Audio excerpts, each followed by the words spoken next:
Chers amis de l'histoire, bonjour. Nous sommes chez Maxims, au bar du premier étage, et j'aimerais aujourd'hui vous parler de l'actrice hongroise Zaza Gabor. Née en février 1917, elle a raté de 3 mois les 100 ans, ayant eu la malencontreuse idée de mourir en décembre dernier. Les sœurs Gabor étaient 3, Eva, Magda et Zaza, mais Zaza était la plus pétillante. Miss Hongrie en 1939, elle part faire une carrière matrimoniale à Hollywood, où elle aura 9 maris successifs. 9. C'est celle qui en a eu le plus au XXe siècle. Totalement insurpassée. Je rappelle que l'aune des maris, Elizabeth Taylor, n'en a eu que 7. Et Elizabeth Taylor avait épousé 2 fois Richard Burton, donc elle triche, elle est disqualifiée. Zaza Gabor est un surpassé, elle qui disait toujours « Mais moi, mais je suis très simple. Quand je cherche un nouveau mari, je ne demande que 2 choses à un homme, qu'il soit gentil et attentionné. Mais c'est la moindre des choses que je puisse demander à un milliardaire. » Bien sûr, elle avait divorcé 8 fois, alors les gens étaient en général complètement perdus dans tous ces divorces. Et invariablement, elle avait droit à la question « Mais combien avez-vous eu de maris ?» Et là, elle répondait toujours la même chose, parce qu'elle adorait la question.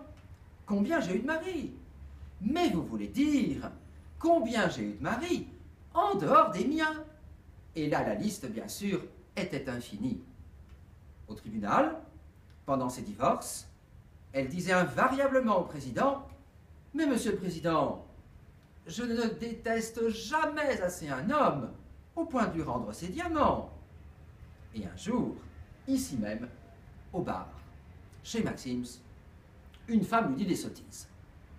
Et lui en dit tellement que Zaza Gabor finit exaspérée et répond « Écoutez madame, tous ces maris, je n'y suis pour rien, ce n'est pas de ma faute. » Alors la dame interloquée, Zaza Gabor enchaîne « Mais enfin madame, réfléchissez.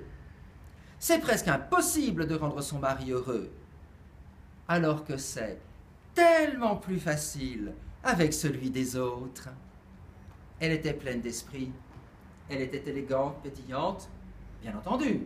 C'était ce qu'il est convenu d'appeler une garce d'enfer, mais une garce avec un chic et un panache. Songez, lorsque vraiment les gens lui disaient des sottises, elle répondait « Je ne comprends pas, je suis une exceptionnelle maîtresse de maison. À chaque fois que je quitte un homme, et voyons, je garde son immeuble. » À bientôt pour un nouvel épisode de l'histoire sans secret et même l'histoire sans aucun secret.